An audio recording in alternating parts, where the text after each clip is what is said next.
Hello everyone, welcome to another series called ABAP Hacks and Tips. In this series, I'm going to share some interesting tips and hacks in ABAP which may help you to resolve issues in real time whenever you want to do things fast and whenever you want to replicate some issues. I will take some real time issues and I will try to troubleshoot the same using some hacks and tips so that you will get clear idea on how to use them depending on your requirement. Without further ado, let's do it.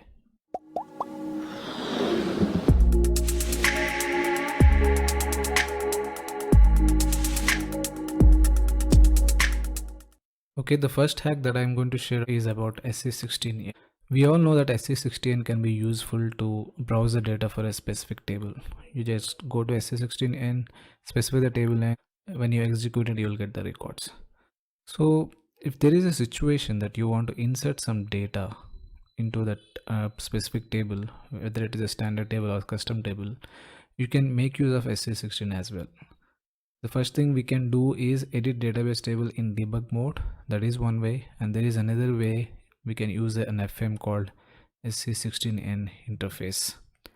Using two methods, we can insert or delete or update any record from a standard table. Let me take a real-time scenario. For example, to replicate data from one environment. The issue that I have faced is there was a specific record in a quality environment which is causing trouble and I was not able to replicate the same. What I have done, I have copied the same record whatever it is in the quality environment. I went to SE16N, provided the table name and I have copied the same record. I came to my development environment, then I have maintained the same record so that I can replicate the issue and I can find out the problem in debugging mode. Now enough about the theory part. Now let me show you how we can edit and insert some records using SE16N function module and also in debugging mode. And the important thing in this video is about the change history, and do not forget about change history. So whenever you make changes, a couple of tables which will actually track whatever the changes that you have made. Also keep in mind that it is always better to use this hack whenever it is in development or quality systems. What I mean is, do not try to use this method in production system to create entries or delete, which will cause a huge problem. Please use it wisely. Okay, now let's move to the system and I will show you how to edit. First, we'll use SE16N underscore interface function module to insert and delete some records in a specific table. Let's do it. So I came to SE37, I provide the function module name and I click F8. Here I need to provide the table name which I want to edit. So I can provide my table name and you need to mark these fields as X because we are going to edit the entries and also we are going to insert some records. So rest of the fields keep as it is and you can press F8 right now, which will bring all the records in SE16N and where we can edit. But if you want to edit a specific record, suppose there is already a record for a particular purchase order, you want to make changes, you can go down and here you can specify the field names here. So you can provide the key field here. What is the key field here? It's EBELN. You can say sign as include, option as equal to, and you can provide a purchase order number, for example this one which already exists in my system. Now go back and click on F8 and here we can create, insert, delete the records and also we can update the records as well. So this is how you can insert records in our standard database table. You may ask me, why do I have to do all this stuff? Why can't I go to the transaction directly and maintain the entries? That's a better way we can do, but there will be situation. As a technical guy, it's always not easy to create some data which relevant to the specific issues. And sometimes you may not get hold of your functional team. You may have to resolve this in a quick time. There are situations where we have to depend on ourselves. So this is the case that I had to go with this approach. Now here, when I edit, I can edit with my name or else I can specify SAP.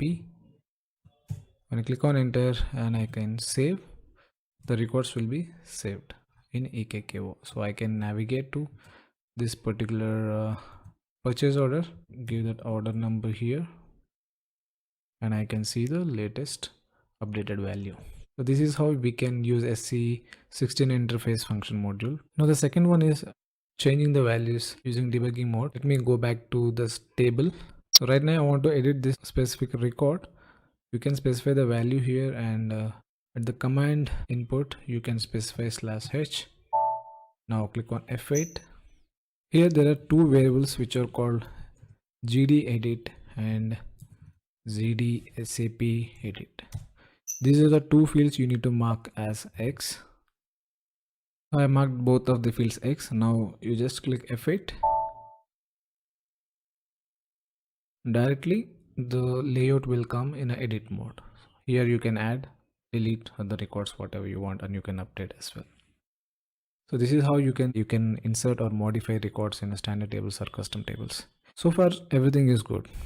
Let's say you are not the hacker. I mean, there are some guy who did the same thing and he has manipulated some records, and you want to know who exactly had made these changes. This is really important. Suppose you have done some guy has made some changes which is causing a real trouble, and you want to identify who is the guy who has done this.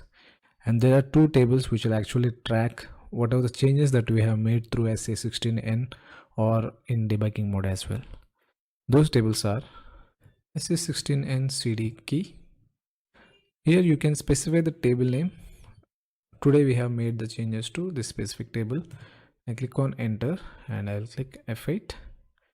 Here I can see an ID which is generated for my change, and here you can see the username who has made the change, at what time and which date, on which table. Now you take this key here and go to another table called SE16N CD data. Press enter, provide that ID, and you can see to which field they have actually made the change. So this is the table name and this is the data part. So here we can see the old record which was before. So this was my purchase order, and these are all different values. That specific line here it is showing, and this was actually created by which I have changed it to SAP. This was the old value that I can see. So this is where I can find out who has made the changes using these two tables, SE16N CD data and SE16N CD key. I hope you like this video. If you find it useful, subscribe to my channel, hit that like button so that I can make more videos. Thank you.